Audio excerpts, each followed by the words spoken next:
The fluorescent lights above the diner buzzed like dying wasps, casting a sickly yellow glow over the cracked vinyl booths and grease-stained countertops.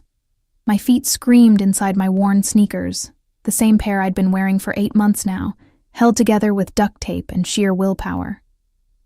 The smell of burnt coffee and yesterday's meatloaf clung to my uniform, a faded pink dress that no longer buttoned over my swollen belly, 7 months pregnant, and I was still here, still standing, still pretending everything would be okay. I pressed one hand against the small of my aching back, the other balancing a tray of dirty dishes that weighed almost as much as the secret I carried. The baby kicked, hard, right against my ribs, and I had to pause, breathe through the sharp jab of discomfort. Nobody noticed. They never did. To the truck drivers and late-night stragglers who frequented Mel's 24-hour diner, I was invisible. Just another waitress with a name tag and a forced smile. "Order up, Sophia!" Mel's gravelly voice cut through the clatter of plates. I shuffled toward the kitchen window, my movements slow and ungainly. The baby had dropped lower this past week, pressing down on my bladder, making every step a careful negotiation. I was exhausted in a way that sleep couldn't fix. Exhausted in my bones, in my soul, in the parts of me that used to believe in fairy tales and second chances. The night air beyond the diner's smudged windows was thick with August humidity, pressing against the glass like something alive. Rain had been threatening all evening, the sky bruised purple and swollen. Through my reflection in the window, I barely recognized myself anymore. Dark circles shadowed my eyes. My once vibrant auburn hair hung limp around my shoulders. I looked like a ghost of the girl I used to be. The girl he used to want. I shoved the thought away before it could take root. Thinking about him, about Dante, was like pressing on a bruise that never healed. 7 months since I'd walked away, 7 months since I'd discovered what he really was. 7 months of silence. The bell above the diner door chimed. I didn't look up. Just grabbed the coffee pot and headed toward the new customer, my practiced greeting already forming on my lips. "Welcome to Mel's. Coffee to start?" The words died in my throat, time fractured. The diner sounds, the sizzle of the grill, the clink of silverware, the murmur of tired conversation, faded to white noise. My heart stopped, then started again, too fast, too hard, slamming against my ribs like it wanted to escape. Dante Moretti stood 5 feet away. He looked exactly the same, exactly like the man who'd haunted my dreams and nightmares in equal measure. Tall, devastatingly handsome, with dark hair swept back from a face that could have been carved from marble. Sharp cheekbones, a jaw that could cut glass, and those eyes, those impossible dark eyes that had once looked at me like I was the only thing in his world that mattered. But it wasn't just him. 2 men flanked him like shadows. One was built like a mountain, with a scar running down his left cheek. The other was leaner, but no less dangerous, his hand resting casually near his hip in a way that made my stomach clench. Bodyguards. Of course. Because Dante Moretti didn't go anywhere without protection. He wore a charcoal suit that probably cost more than I'd make in a year, tailored perfectly to his broad shoulders. A Rolex caught the light on his wrist. Everything about him screamed money, power, danger. He looked like he'd stepped out of one of those sleek black cars I'd seen him leave in, the kind with bulletproof windows and drivers who knew how to make problems disappear. This was wrong. This was all wrong. Dante didn't eat at places like Mel's. He had private chefs, exclusive restaurants, penthouses with views that made my tiny apartment look like a shoebox. What was he doing here, in this greasy spoon on the edge of nowhere? His eyes met mine. The world tilted. I watched recognition hit him like a physical blow. His entire body went rigid. Those dark eyes widened, then dropped, inevitably, inexorably, to my stomach. To the massive swell of my belly that my uniform couldn't hide, that nothing could hide anymore. The coffee pot slipped from my nerveless fingers. It shattered against the linoleum floor in an explosion of glass and scalding liquid. The crash echoed through the sudden silence. Everyone was staring now. Mel poked his head through the kitchen window. The mountain of a bodyguard's hand moved closer to his weapon, but I couldn't move, couldn't breathe. Couldn't do anything except stand there, frozen, as Dante's face transformed from shock to something else. Something darker, more possessive, more dangerous. Sophia. My name on his lips was a caress and a threat. His voice, God, his voice, rolled over me like smoke and whiskey, rich and dark and utterly commanding. The same voice that had whispered promises in the dark. The same voice that had given orders I'd later learned ended in blood. He took a step toward me. I took a step back, my sneaker crunching on broken glass. No. The word came out smaller than I intended. Weaker. I hated how my voice shook, how my hands trembled as I pressed them protectively over my belly. The baby kicked again, as if sensing my distress. Dante's jaw tightened. His eyes, those eyes that missed nothing, tracked every detail. The faded uniform, the duct-taped shoes, the way I stood slightly hunched, favoring my left side where my back ached the worst. The dark circles. The exhaustion I couldn't hide. Something flickered across his face. Fury, maybe, or pain. With Dante, it was always hard to tell. He kept his emotions locked behind walls of steel, only letting me see what he wanted me to see. You're pregnant. Not a question, a statement. Flat, controlled. But I heard the storm beneath it. I lifted my chin, found some fragment of the pride I used to have. Observant. How long? Does it matter? How long, Sophia? Each word was precise, clipped. The tone he used when giving orders to his men. The tone that made hardened criminals flinch. 7 months. The truth escaped before I could stop it. I watched him do the math, watched the exact moment he realized. His hands clenched into fists at his sides. A muscle jumped in his jaw. The mountain bodyguard shifted nervously. Even he could sense the danger radiating off Dante like heat from a furnace. Mine. Another statement. Absolute. Unquestionable. Is it mine? His voice dropped to something lethal. Every instinct screamed at me to lie, to protect myself, protect this baby from the world Dante lived in. A world of violence and blood money, of enemies and betrayals, of secrets that killed. But I'd never been good at lying to him. He'd always been able to see right through me. Yes. The word barely made it past my lips. The temperature in the diner plummeted. Dante went absolutely still, the kind of stillness that came before an explosion.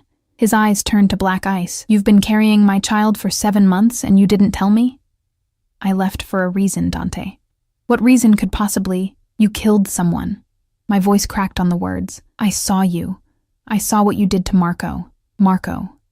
His former associate. The man who'd stolen from him, betrayed him. I'd walked into Dante's warehouse looking for him, wanting to surprise him with the news that I was pregnant. Instead, I'd found him standing over Marco's broken body, blood on his knuckles, death in his eyes. I'd run. Packed a bag and disappeared into the night, taking nothing but the clothes on my back and the baby growing inside me. I'd thought I'd been careful, thought I'd covered my tracks, but Dante Moretti didn't let go of what belonged to him. And I had just confirmed that this baby, his baby, belonged to him too. We need to talk. He took another step closer. We have nothing to talk about. I bent down, wincing at the pull in my lower back, and started picking up the larger pieces of broken glass. My hands shook so badly the shards rattled against each other. Sophia, you need to leave. I didn't look at him. Couldn't. If I looked at him, I'd remember. I'd remember what it felt like to be loved by Dante Moretti, to be cherished, protected, worshipped, before I'd learned the price of that protection. I'm not leaving without you. The certainty in his voice made my blood run cold. This was why I'd run. This absolute conviction that he owned me, that I was his to command, his to keep. Dante didn't ask. He took. He claimed. He possessed. Mel appeared with a mop and dustpan. Everything okay here, Sophia? I opened my mouth to say no, to ask him to call the police. But what would I say? That my ex-boyfriend was a mafia boss? That I was carrying his baby? That I'd witnessed a murder? Dante's eyes never left mine. We're fine. My fiancé just had a little accident. I'm here to take her home. Fiancé? The word burst out of me. We have a lot to discuss. His tone was steel wrapped in silk. Then, to Mel, I'll pay for the damages, and for her time. She won't be coming back. Now wait just a minute, Mel started. The lean bodyguard pulled out a wallet, Dante's wallet, and counted out several $100 bills. More money than I made in a month. He placed them on the counter with the kind of finality that ended arguments. Mel looked at the money, looked at me, looked at Dante's cold, implacable expression. Well, if that's what the lady wants? It's not, I said desperately. Dante, you can't just what? He moved closer, until I could smell him. Expensive cologne, leather. Something darker underneath, gunpowder maybe. Danger. Can't take care of my pregnant girlfriend? Can't ensure my child is safe? Can't protect what's mine? I'm not yours anymore. His hand came up, and I flinched before I could stop myself. But he didn't touch me. Just hovered there, his fingers inches from my face, trembling with restraint. You were always mine, cara mia. You just forgot for a while, but you're carrying my baby, my heir. Do you really think I'm going to let you waste away in this shithole, working yourself to death? The worst part was the concern in his voice. Real, genuine concern. Dante had always been able to do that. Make his obsession sound like love. Make his possessions sound like protection. I can take care of myself. His eyes raked over me again, taking in every detail of my exhaustion, clearly. The word cut deeper than any knife. Because he was right. I was barely surviving. Working double shifts, living in a room above a laundromat, eating ramen for dinner. The baby deserved better. I deserved better. But better didn't come from a man whose hands were stained with blood. Dante, please. I hated the plea in my voice. Just go. Not without you. He pulled out his phone, typed something quickly. My car will be here in 2 minutes. You can walk out with me now, with dignity, or I can carry you out. Your choice, Sophia, but either way, you're coming home with me. And this is kidnapping. This is protecting my family. His voice dropped to something almost tender. Almost. You can hate me tomorrow. Tonight you need rest, food, medical care. Look at yourself. When was the last time you slept? Really slept? Tears burned behind my eyes. I was so tired. So unbearably, impossibly tired. And the baby was kicking again, a fluttering reminder of the life I was responsible for. The life that deserved more than I could give. One night, I heard myself say, I'll come with you for one night. Get some rest. Then we talk about this like adults. The smile that curved Dante's lips was pure victory. He knew, just as well as I did, that one night would turn into 2, then 3, then forever, because Dante Moretti never let go. The diner door opened, and another man entered, older, silver-haired, wearing a suit nearly as expensive as Dante's. He nodded respectfully. The car is ready, sir. Good. Dante's hand finally made contact, settling possessively on the small of my aching back. The touch sent electricity racing up my spine, and I hated my body for remembering, for wanting. Let's go home, amore mio. I let him guide me toward the door, past the staring customers, past Mel's confused expression. The night air hit me like a wall when we stepped outside, thick and heavy with the promise of rain.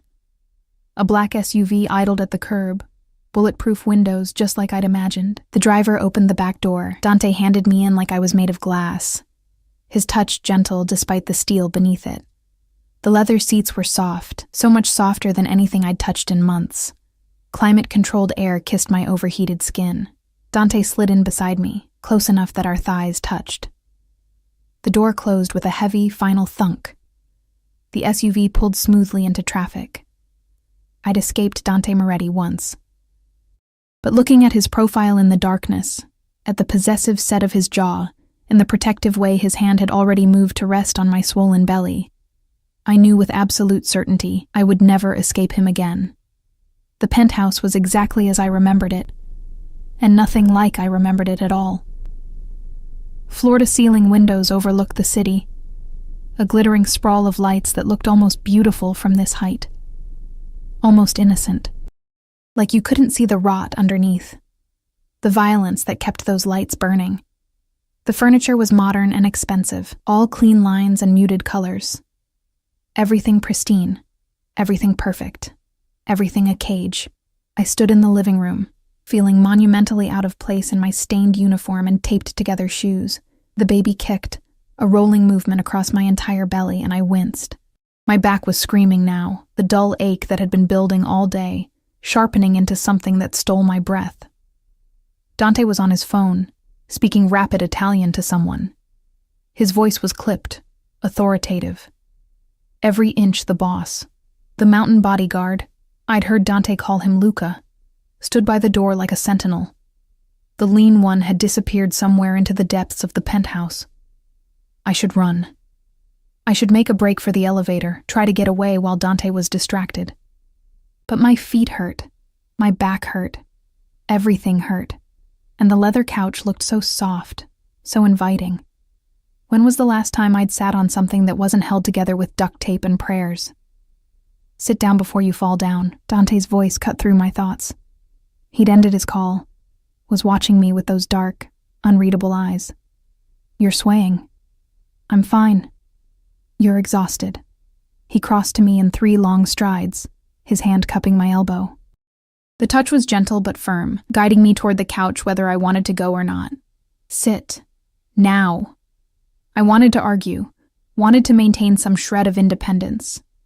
But my knees buckled the moment I tried to lower myself onto the cushions, and suddenly Dante's hands were on my waist, supporting me, easing me down with a care that made my throat tight. "When did you last eat?" he demanded. "I had breakfast." "It's past midnight. Try again." I looked away. The truth was, I'd had half a stale bagel around noon. Money was tight. Food was expensive. I'd been saving every penny for when the baby came, for diapers and formula and all the things I'd need. Dante's jaw clenched. "Cristo, you're starving yourself." "I'm managing." "You're 7 months pregnant and working night shifts at a diner. That's not managing, Sophia. That's..." He bit off whatever he was going to say, visibly controlling himself. "Luca, have Maria prepare something. Soup, pasta, something easy on the stomach. And get Dr. Russo on the phone. Tell him I need him here within the hour." "I don't need a doctor," I protested. "You haven't had prenatal care in 7 months." "I've been to a clinic. The free one on..." "A free clinic?" His voice dropped to something dangerous. "You've been taking my child to a free clinic?" "Your child?" The words came out sharper than I intended. "You didn't even know about this baby until 2 hours ago. You don't get to waltz back into my life and start making demands. I have every right..." "You have no rights." I struggled to my feet, ignoring the way my vision swam. "I left because of what you are, Dante. What you do. I won't raise a child in that world."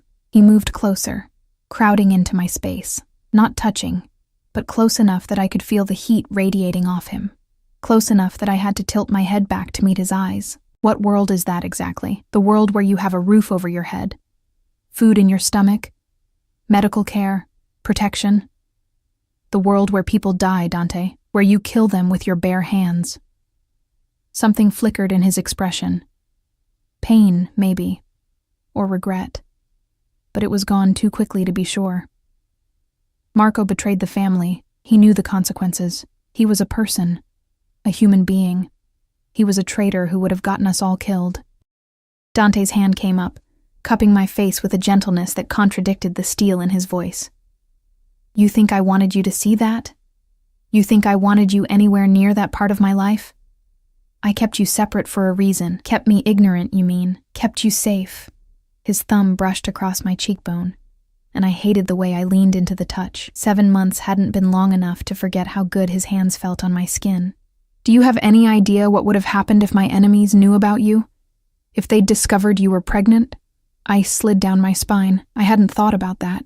Hadn't considered that running might have put the baby in more danger, not less. "Exactly." He read my expression like a book. "You disappeared without a word. No protection. No security. Nothing." "Do you know how many sleepless nights I've had, wondering if you were alive or dead? If someone had found you and used you to get to me? You didn't try to find me." His laugh was bitter. I had every resource at my disposal looking for you, every contact, every favor owed. You're good at hiding, cara mia, better than I gave you credit for, but not good enough. Not anymore. The implication hung in the air between us. He'd found me now, and he wasn't letting go. A woman appeared from the kitchen. Maria, I assumed. She was in her 50s, with kind eyes and silver-streaked hair pulled back in a neat bun. She carried a tray laden with food, steaming minestrone, fresh bread, a glass of milk. "For the signora," she said, setting the tray on the coffee table. Her eyes softened when they landed on my belly. "You need to eat, dear. For the bambino." The smell of the soup made my stomach clench with sudden, overwhelming hunger. When was the last time I'd had a real meal? Something hot and homemade and not from a microwave. Dante guided me back to the couch, his hand firm on my lower back. "Eat. We'll talk after." I wanted to refuse, wanted to maintain my pride, my independence, but the baby was doing gymnastics in my belly, and my hands were trembling as I reached for the spoon. The first taste was heaven, rich and savory, with vegetables and pasta and probably more calories than I'd consumed in a week. I tried to eat slowly, tried to maintain some dignity, but I was so hungry, so desperately hungry, that I found myself devouring it like a starving animal. Dante watched me with an expression I couldn't quite read. Satisfaction, maybe, or possessiveness. With him, it was usually both. "Better?" he asked when I'd finished. I nodded, not trusting my voice. The warmth of the food was spreading through me, making me realize just how cold I'd been, how tired, how close to breaking. Maria cleared the tray with a soft smile, then disappeared back into the kitchen. Luca had vanished too, leaving us alone in the vast living room. The city lights twinkled beyond the windows, indifferent to the drama playing out in this gilded tower. "Dr. Russo will be here soon," Dante said, settling onto the couch beside me. Not touching, but close. Always close. "He's the best obstetrician in the city. He'll examine you, make sure everything is okay with the baby. I told you I've been getting care at a free clinic." His voice was flat. "Where they probably saw you for 5 minutes and sent you on your way. That's not good enough. Not for you. Not for my child. His child." He kept saying that, staking his claim with words, with proximity, with the sheer force of his presence. "Why does it matter so much?" The question slipped out before I could stop it. "You have everything. Money, power, respect. Why do you care about one baby?" The look he gave me could have melted steel. "Because it's our baby, yours and mine, a piece of both of us." His hand moved to my belly, settling there with a possessiveness that made my breath catch. "And because I've spent 7 months thinking you were gone forever, 7 months in hell, wondering if I'd ever see you again. And now you're here, carrying my heir, and you think I'm going to let you walk away again." The baby kicked against his palm. I watched Dante's eyes widen, then soften with something that looked almost like wonder. "Did you feel that?" His voice was hushed, reverent. "It's been doing that all day." I tried to sound annoyed, but the truth was, sharing this moment with him felt right in a way that terrified me. "Gets more active at night, like his father." A small smile tugged at Dante's lips. "It's a boy?" "I don't know. Couldn't afford the ultrasound." The smile vanished. His hand tightened on my belly, protective and possessive in equal measure. "That changes now. Tonight. You'll have everything you need, everything you should have had from the beginning." "Dante." "No arguments, Sophia. You're done living in poverty, done working yourself to death, done pretending you don't need me." His other hand cupped my face, forcing me to meet his eyes. "I failed you.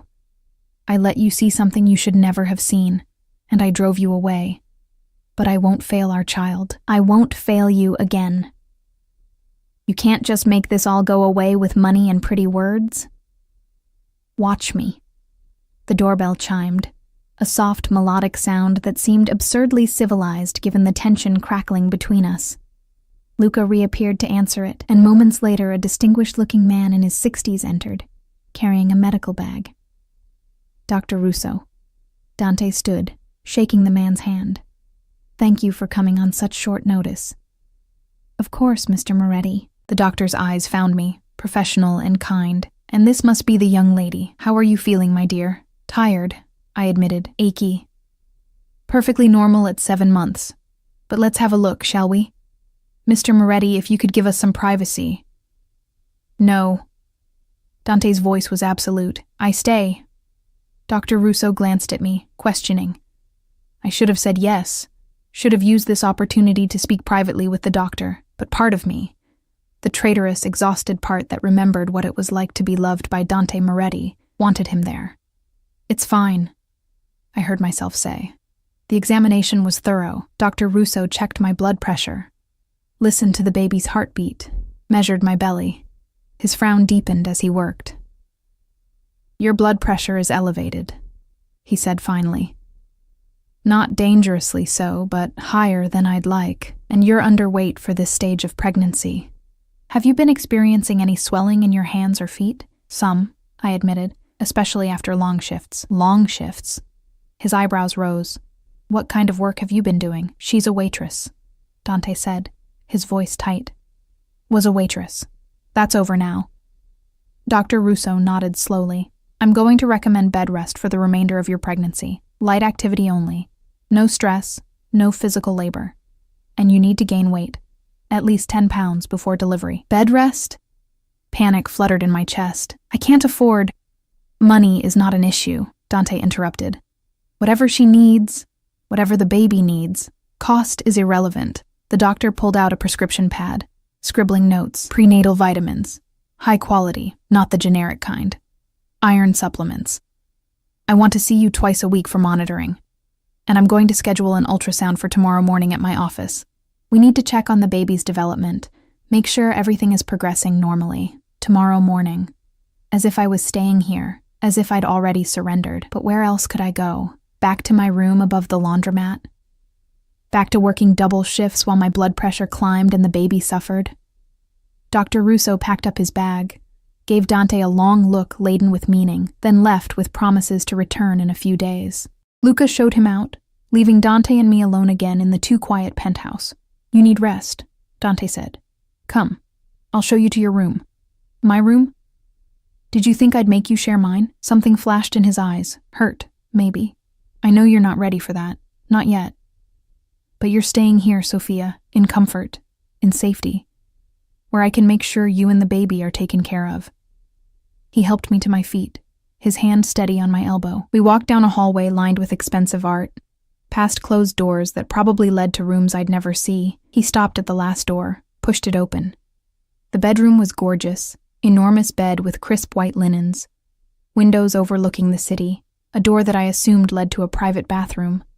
Everything clean and beautiful, and utterly foreign to the life I'd been living. There are clothes in the closet, Dante said. I had Maria purchase some things when I saw you were pregnant. Maternity clothes, comfortable, everything in your size. I stared at him. You bought me maternity clothes, tonight? I made a call. Money talks. He moved to the dresser, pulling out soft-looking pajamas. These should fit. The bathroom is through there, fully stocked with anything you might need. Towels, toiletries, everything. The implications of his words settled over me like a heavy blanket. You were planning this, before you even found me. You were going to bring me here. I've been looking for you for 7 months, cara mia. Of course I was planning for when I found you. He set the pajamas on the bed, then turned to face me fully. This is where you belong, with me. Safe. Protected. Trapped. Cherished. He closed the distance between us, his hands framing my face with a tenderness that made my eyes burn. I know you're scared. I know you hate what I am, what I do. But I love you, Sophia. I've loved you from the moment you walked into my life. And I will burn this entire city down before I let anything happen to you or our child. That's not love, Dante. That's obsession. With you, amore mio, they're the same thing. He pressed his forehead to mine, and I could feel him trembling, actually trembling. Stay. Please. Just give me a chance to prove I can be what you need, what our baby needs. I should say no, should fight this, but I was so tired, and he was so warm, and the bed looked so soft. 1 week, I whispered. I'll stay for 1 week. If I'm not happy, if I can't do this, you let me go. You let us go. It was a lie, and we both knew it. Dante Moretti didn't let go, ever. But he nodded anyway, playing along with the fiction. 1 week. I'll prove to you that this is where you belong. He kissed my forehead, chaste, gentle, then left, closing the door softly behind him. I stood in the beautiful bedroom, my hand on my belly, feeling the baby move beneath my palm. Outside, thunder rumbled. The storm that had been threatening all night was finally breaking, and I couldn't shake the feeling that I'd just made a deal with the devil himself. I woke to sunlight streaming through unfamiliar windows and the smell of fresh coffee drifting under the door. For a moment, I didn't remember where I was. Then it all came rushing back. The diner, Dante, the penthouse. I'd fallen asleep almost the moment my head hit the pillow, too exhausted to even shower. Now, morning light painted the room in shades of gold, and my body felt marginally more human than it had in weeks. The baby was quiet for once, a small mercy. I ran my hand over my belly, feeling the firm swell beneath the borrowed pajamas. They fit perfectly. Soft cotton that didn't pinch or bind. Even the elastic waistband was comfortable. A knock at the door made me tense. "Come in," I called, half expecting Dante, but it was Maria who entered, carrying another tray. This one held a feast: scrambled eggs, toast, fresh fruit, orange juice, and that coffee I'd smelled. "Good morning, Signora. Mr. Moretti asked me to bring you breakfast." "You don't have to call me that," I said, struggling to sit up. The bed was so soft I'd practically sunk into it. "Sophia is fine," she smiled, setting the tray on the bedside table. "As you wish. But, Mr. Moretti was quite clear about making sure you eat well. He's very concerned about you and the baby." "Where is he?" "Taking calls in his office. He's been up since dawn." She moved to the windows, drawing back the curtains fully. The city sprawled below us, looking almost clean in the morning light. "He wanted me to tell you that your appointment with Dr. Russo is at 10 o'clock. The car will be ready whenever you are." The ultrasound. I'd almost forgotten. My hand moved protectively to my belly again. "Thank you, Maria." She paused at the door. "If I may say, Signo, Sophia, it's good you're here. I've worked for Mr. Moretti for 5 years. I've never seen him the way he was these past months. Like a man haunted. Whatever happened between you, he loves you very much." She left before I could respond. And I was glad. Because what could I say? That love from a man like Dante was a double-edged sword? That being cherished by someone capable of such violence terrified me? I ate slowly, savoring every bite. The eggs were perfectly cooked, the fruit fresh and sweet, real food, prepared with care. Not the cheap ramen and stale bagels I'd been surviving on. After breakfast, I finally allowed myself to explore the bathroom. It was larger than my entire apartment had been.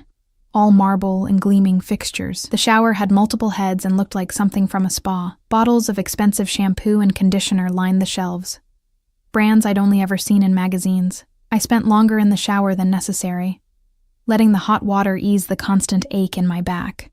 When I finally emerged, wrapped in a towel that was softer than anything I'd ever touched, I found the closet Maria had mentioned. It was full. Maternity dresses, soft sweaters, comfortable pants with elastic waistbands. Everything in my size, like Dante had said. I ran my fingers over the fabrics. Quality materials, expensive brands. Each piece probably cost more than I made in a week. I chose a simple navy dress that flowed over my belly without clinging, paired with comfortable flats. The mirror showed me a different woman than the one who'd worked at Mel's diner. Clean, rested, almost normal. Almost. Another knock. This time, when I called out, Dante entered. He'd changed since last night, dark slacks, a crisp white shirt with the sleeves rolled up. Casual for him, but still immaculately put together. His eyes swept over me, taking in the dress, the way I'd pulled my damp hair back. "You look better," he said. "Did you sleep?" "Like the dead." The words came out before I could think, and I winced at the unintended irony. His mouth tightened, but he didn't comment. "The car is ready. We should leave soon if we want to make the appointment." "Dante, about last night. We'll talk after. He moved closer, his hand settling on my lower back in a gesture that was becoming familiar, possessive, protective. Right now, I want to make sure my child is healthy. That's all that matters. His child, not our child. The distinction stung more than it should have. The drive to Dr. Russo's office was silent. Dante sat beside me in the back of the SUV, Luca driving, another bodyguard in the passenger seat. The city rolled past the tinted windows, people going about their normal lives, unaware of the dangerous man riding through their streets. Dante's hand found mine, threading our fingers together. I should have pulled away, should have maintained some distance, but his touch was warm, solid, and part of me, the part that remembered loving him, craved it.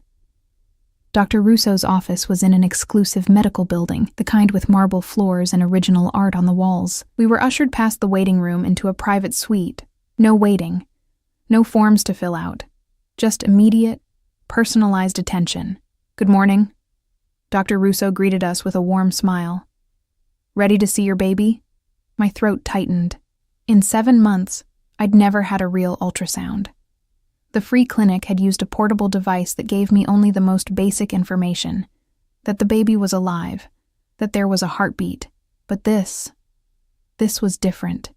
The exam room had state-of-the-art equipment. Dr. Russo had me lie back on the table, helped me position my dress to expose my belly. The gel was cold, making me gasp. Dante stood beside me, his hand finding mine again. I felt his tension, saw the way his jaw was clenched tight. Then, Dr. Russo pressed the wand to my belly, and the screen flickered to life. There. A tiny person. Arms, legs, a head. Moving, shifting, real in a way that made my heart clench. There's your baby, Russo said, his voice warm. Good, strong heartbeat. Let me take some measurements. I couldn't look away from the screen, from the miracle of this life I'd been carrying, feeling kick and roll, but never truly seeing until now. Would you like to know the sex? Dr. Russo asked. I glanced at Dante. His eyes were fixed on the screen, and there was something in his expression I'd never seen before. Awe, wonder, fear. Yes, he said, his voice rough. Please. Dr. Russo moved the wand, angling it carefully. Congratulations. You're having a son. A son. A boy. I was going to have Dante's son. I felt Dante's hand tighten on mine, saw him swallow hard. A son, he repeated like he couldn't quite believe it. Everything looks good, Dr. Russo continued, taking measurements, checking various angles. Baby is measuring right on track. Heart, lungs, kidneys, all developing normally. Though I do want to keep monitoring your blood pressure, Sophia.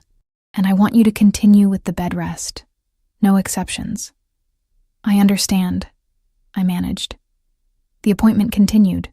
More measurements, more instructions, prescriptions for vitamins and supplements. Dr. Russo printed out several ultrasound images, handed them to Dante, who studied them like they held the secrets of the universe.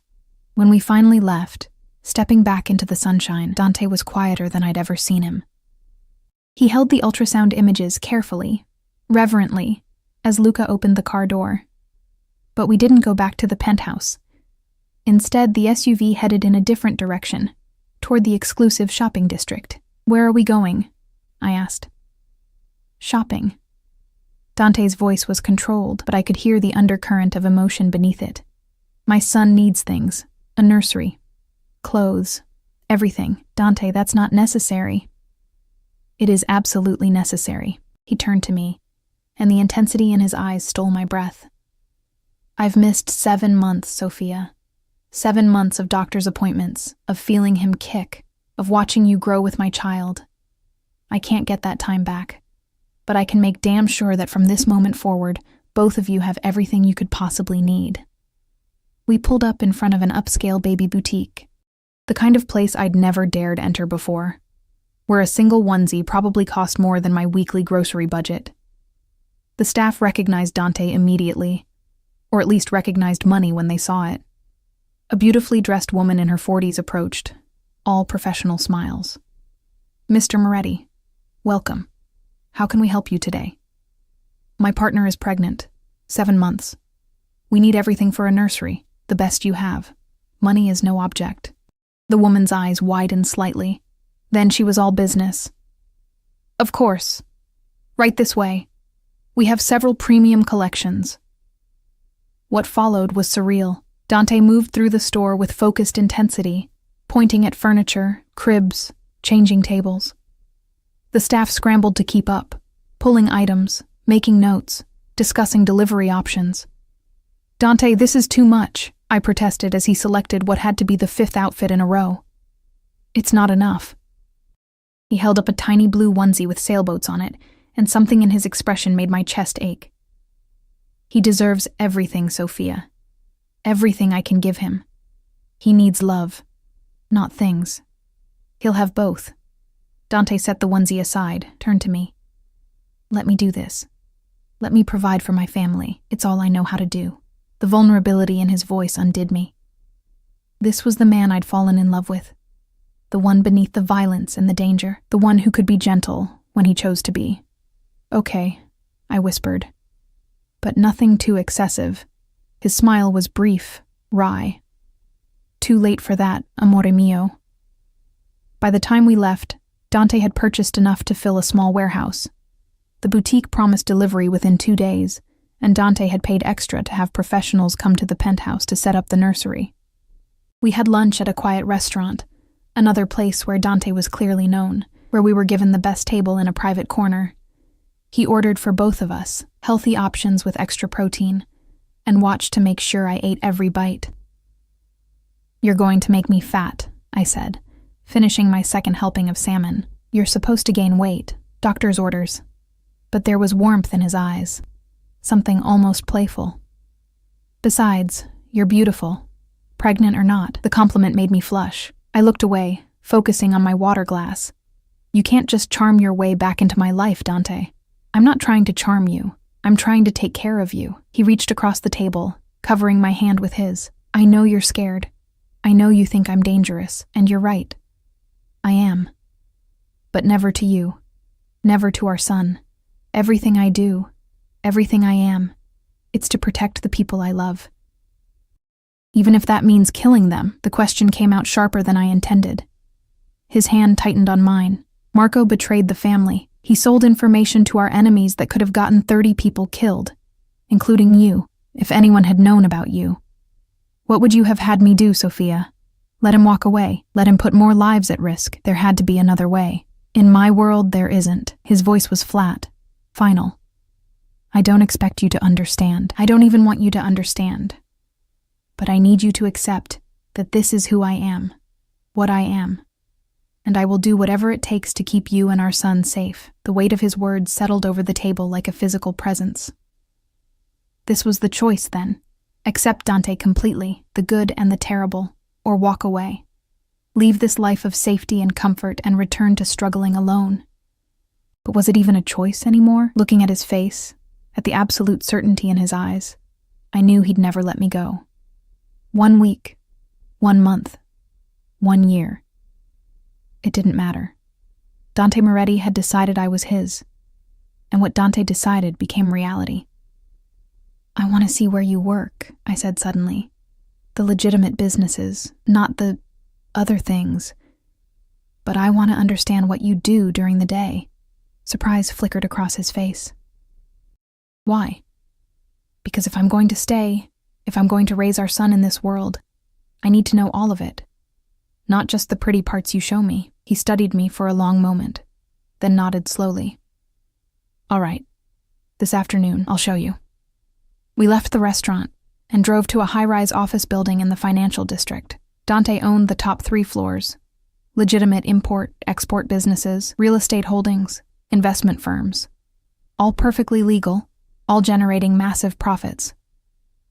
His office was impressive. More windows, more expensive furniture, a desk that probably cost more than a car.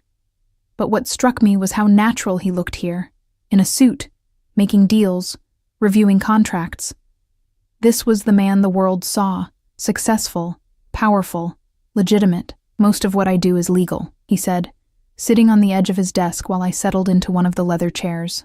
My back was aching again, and he noticed immediately, his brow furrowing with concern. The other aspects, they're necessary. protection, territory, making sure the people who work for me, who depend on me, stay safe. The Mafia, I said bluntly. La Familia, he corrected. Family. It's not what you see in movies, Sophia. It's about loyalty, honor, taking care of our own, and killing people who betray that loyalty. His jaw tightened. When necessary. Yes. We stared at each other across the expensive office. Outside, the city hummed with oblivious life. I can't be part of that, I said finally. The violence. I can't. I won't expose our son to that. You won't have to. Dante moved closer, crouching in front of my chair so we were eye level. That part of my life stays separate. You and the baby, you'll be protected from all of it. I swear it. You can't promise that, not completely. I can, and I will. His hands found my belly again, that possessive, protective touch. He's going to grow up safe, loved.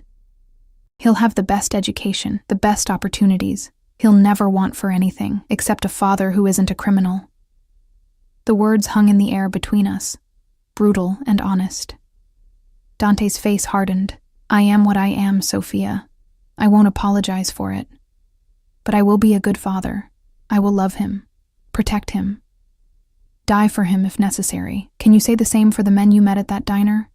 The ones who looked at you like you were nothing? He had a point, and I hated him for it. I need time, I said, to think, to process all of this. You have 1 week. That was our agreement.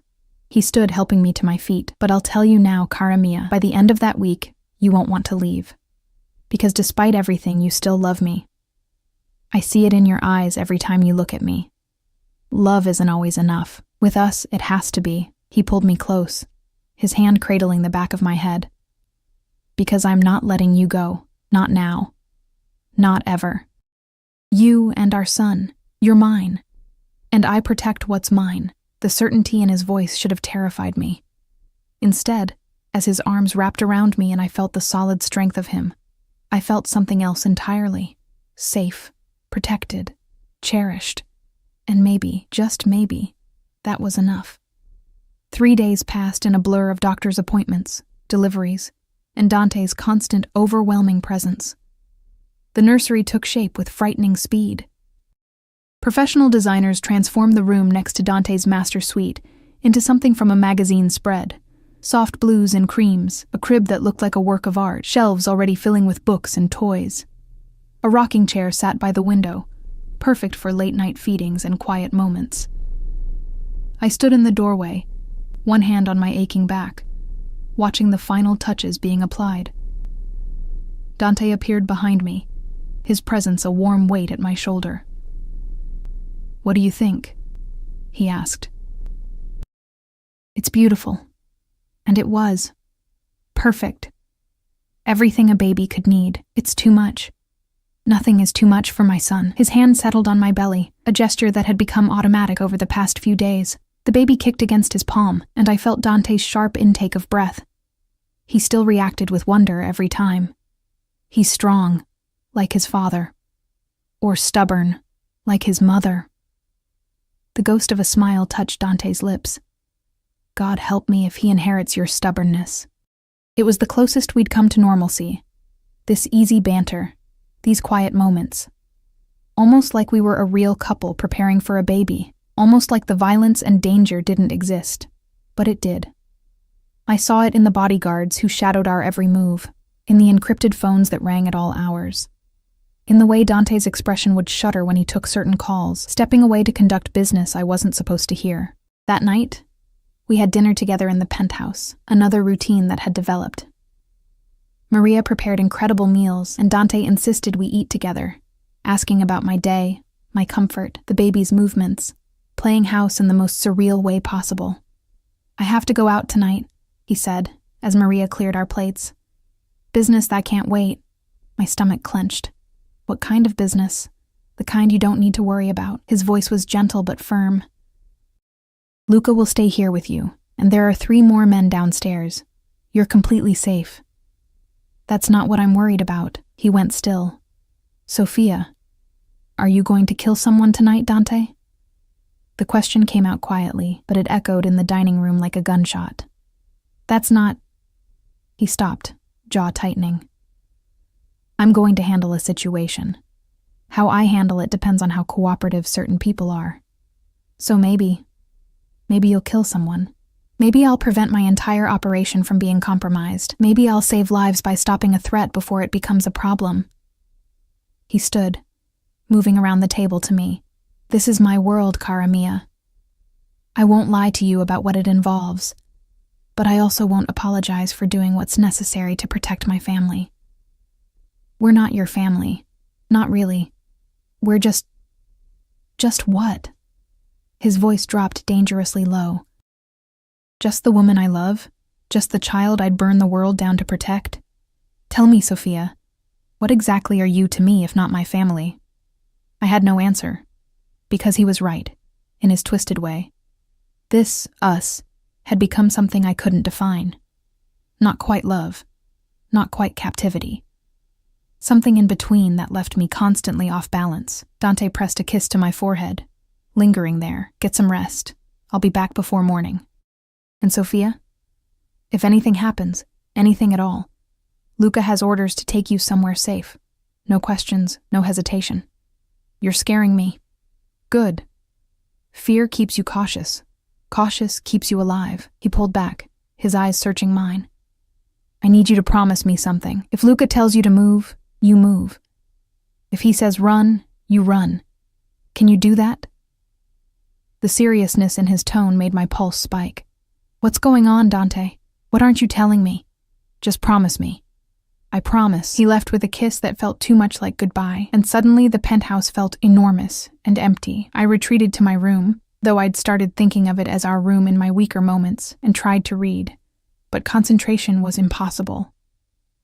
Around 11, the baby started moving restlessly, rolling and kicking with unusual intensity. I paced the room, one hand pressed to my belly, trying to soothe both of us. My back was killing me, a sharp, constant pain that no position seemed to ease. A knock at the door. Luca's gravelly voice. Everything all right, signora? Fine. Just restless. I opened the door, found him standing there with his usual vigilant expression. How long have you worked for Dante? The question seemed to surprise him. 6 years, ma'am. Do you ever worry? About what might happen? Every day. His scarred face was honest, if not comforting. But Mr. Moretti is smart, and he has more reason than ever to come home safe now. His eyes dropped to my belly meaningfully. The baby kicked hard, and I winced. Luca's expression shifted immediately. Are you in pain? Just backache. It's been bad all day. Another sharp kick. This one accompanied by a tightening across my entire belly that made me gasp. Luca's hand went to his phone. I'm calling Dr. Russo.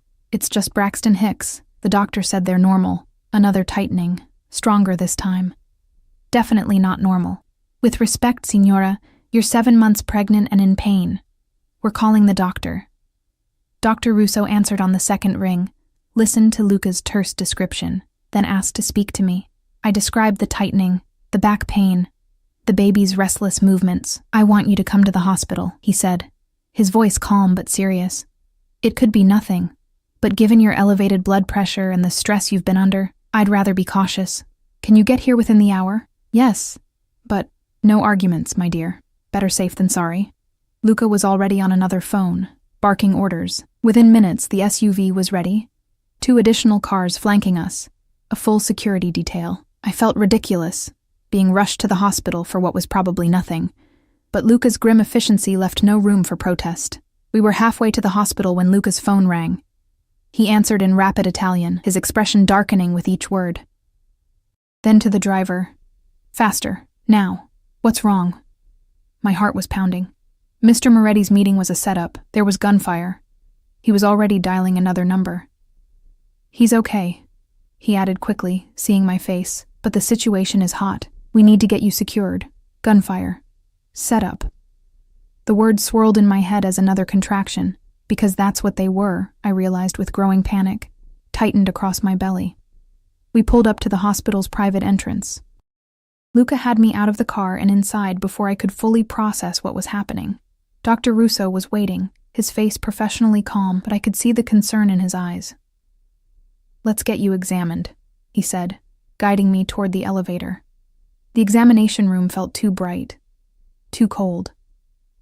Dr. Russo worked quickly, checking my blood pressure, elevated, monitoring the baby's heart rate, fast but steady, examining me internally. "You're in early labor," he said finally. "Not active yet, but your body is preparing. The stress likely triggered it, but I'm only 7 months. It's too early. The baby is measuring well. If we can't stop the labor, he has an excellent chance, but we're going to try to delay it as long as possible." He was already calling for medication, for monitors. "I'm admitting you. Complete bed rest. We'll give you steroids to help the baby's lungs develop, medication to try to stop the contractions." Everything became a blur of activity. Nurses hooking me up to monitors, IVs being inserted, the steady beep beep beep of the baby's heartbeat filling the room. Luca positioned himself by the door like a sentinel, his hand never far from his weapon. "Mr. Moretti is on his way," he told me. "He'll be here soon." I wanted to ask if Dante was hurt, if he was safe, but another contraction stole my breath. They were getting stronger, closer together. The medication was supposed to stop them, but my body didn't seem to be listening. "Doctor." Russo's frown deepened. "The contractions aren't responding to the medication. We may need to prepare for delivery." "No, it's too early. He needs more time. He needs to be born healthy, which means we deliver if your body decides it's time." His voice was kind but firm. "Let's see how the next hour goes." That hour was the longest of my life. Contractions came and went. The baby's heartbeat dipped and recovered. Nurses whispered outside my door, and through it all, Luca stood guard, stone-faced and ready for threats I couldn't see. Then the door burst open. Dante filled the doorway and my heart nearly stopped. His shirt was torn. Blood splattered across the white fabric. Not his blood, I realized with nauseous certainty. His knuckles were raw and bruised. But his eyes, God, his eyes were wild with fear. "Sophia." He was across the room in 3 strides, his hands framing my face. "Cristo, are you all right? Is the baby?" "We're okay. Labor started, but they're trying to stop it." Another contraction cut me off, and I gripped his hand hard enough that my knuckles went white. Dante's face drained of color. "Labor? But it's too early. You can't. Mr. Moretti." Dr. Russo's voice was calm, authoritative. "Your son is strong. If he comes tonight, we're prepared, but we're doing everything we can to give him more time. Whatever you need, specialists, equipment. Transfer her to a better hospital. This is the best hospital in the state, and I'm one of the best perinatologists in the country." Dr. Russo's voice held just a hint of steel. "Your money can't fix this, Mr. Moretti. Now either sit down and support your partner, or leave so she can rest." The rebuke seemed to shock Dante into stillness. Then he pulled a chair to my bedside, sank into it, and captured my hand with both of his.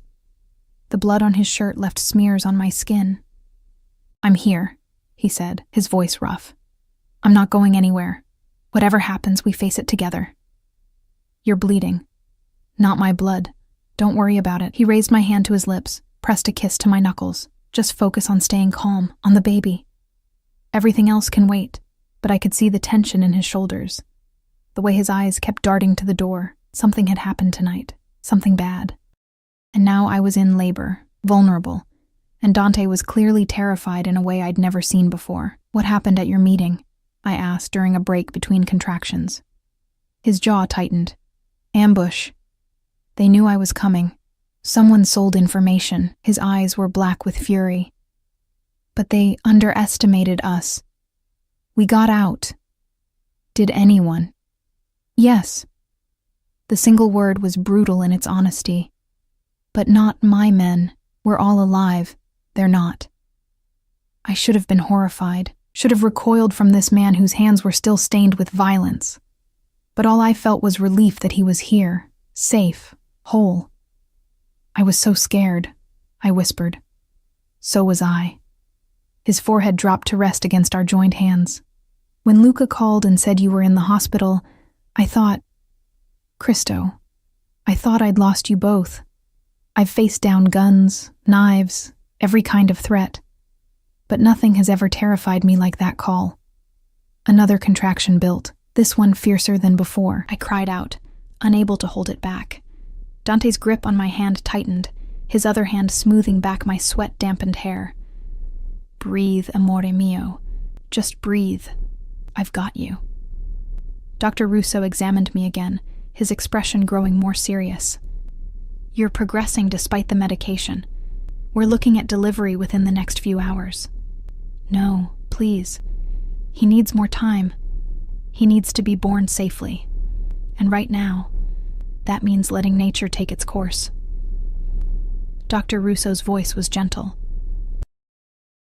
We're moving you to a delivery room. The NICU team is standing by. Your son is going to be fine, Sophia. I promise you. The transfer was a blur. Dante never let go of my hand, walking beside the gurney, his presence the only solid thing in a world that had tilted sideways. The delivery room was bright and filled with equipment, with people in scrubs preparing for my son's arrival.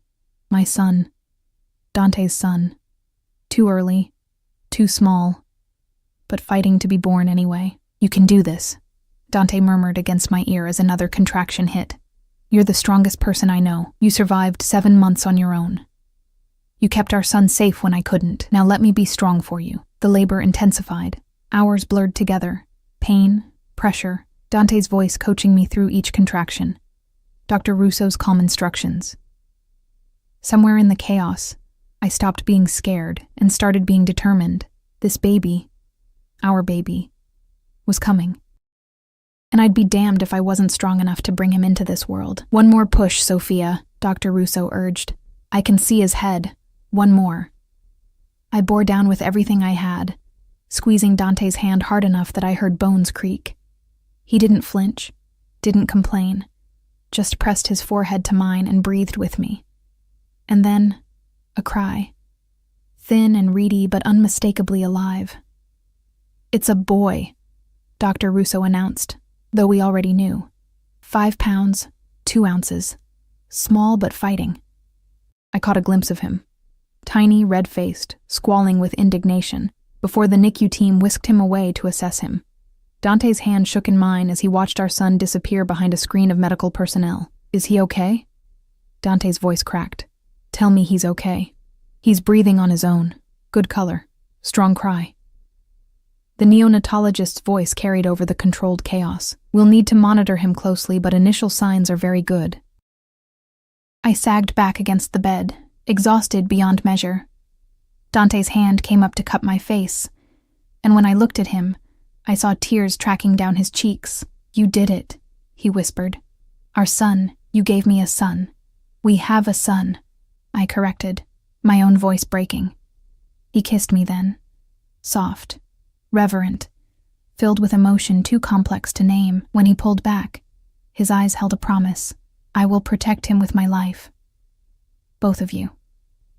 Nothing and no one will ever hurt you again. And looking at his fierce, tear-stained face, I believed him. They let me hold him an hour later. He was so small, impossibly terrifyingly small. Wires and monitors covered his tiny body, tracking every breath, every heartbeat, but his eyes, when they fluttered open, were dark like Dante's, and when I touched his miniature hand, his fingers wrapped around mine with surprising strength. Hello, baby, I whispered, tears streaming down my face.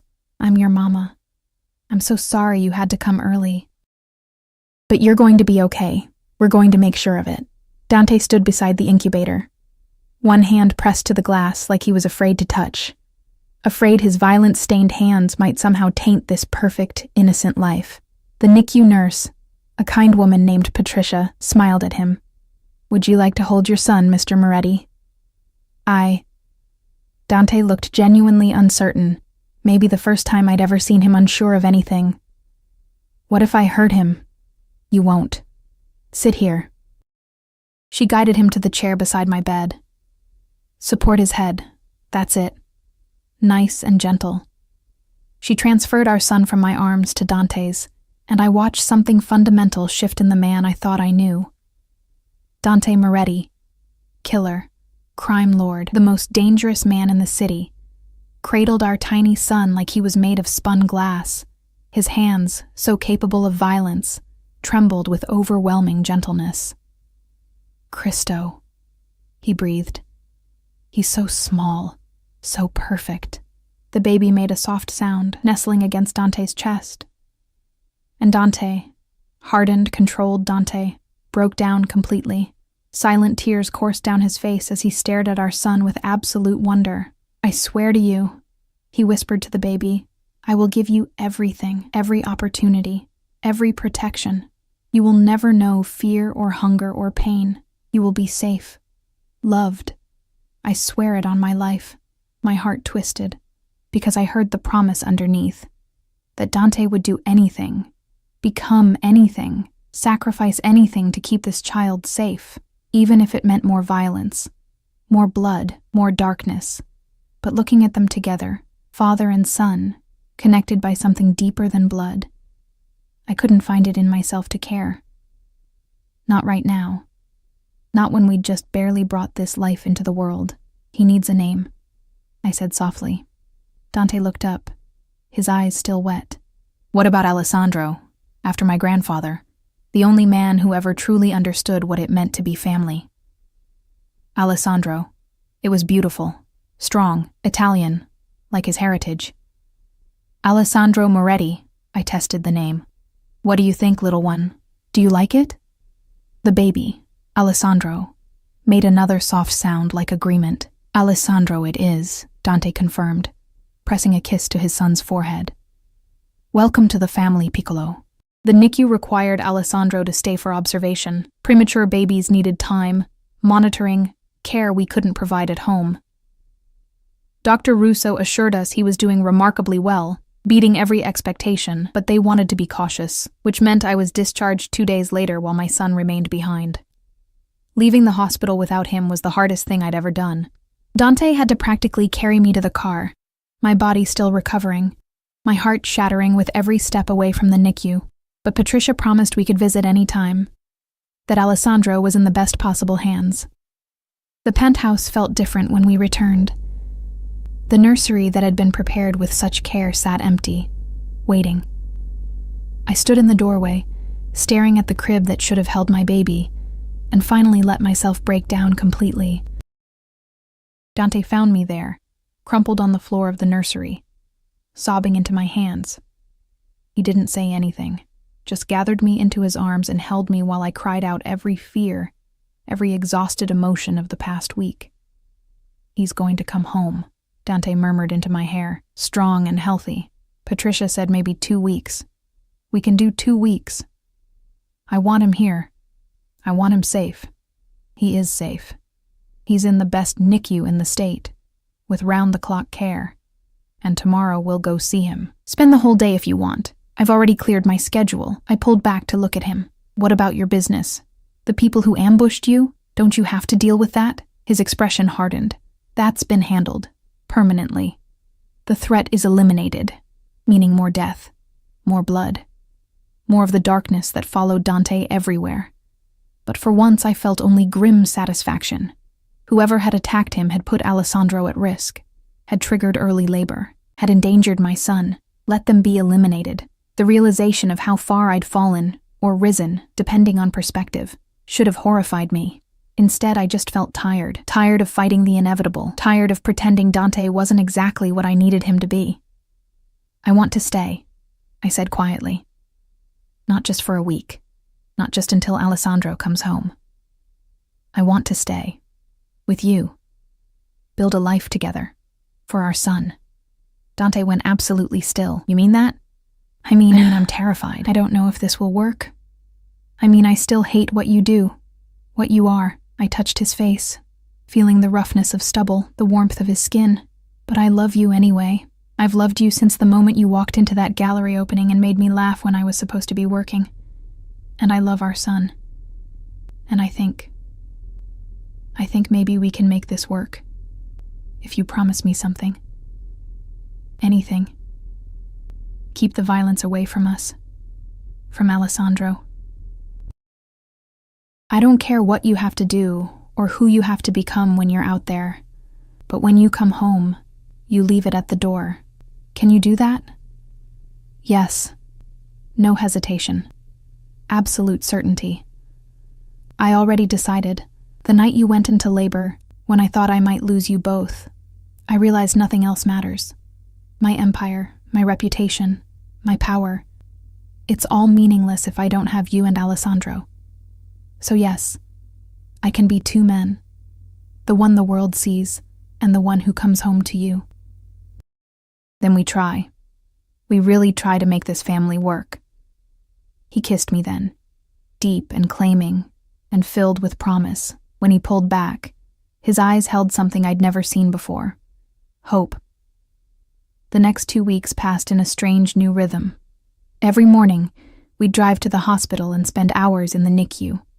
I'd hold Alessandro, talk to him, nurse him when he was strong enough. Dante would sit beside us, watching with that expression of wonder that never seemed to fade. Alessandro thrived, gained weight, came off the monitors one by one. Patricia called him a fighter, said she'd rarely seen a preemie do so well so quickly. He gets it from his mother, Dante said, his hand resting on my shoulder as we watched Alessandro sleep. That stubbornness, that strength. At night, we'd return to the penthouse, to the nursery that was slowly filling with life. Photos from the NICU, tiny clothes Alessandro would wear soon, books we'd read to him.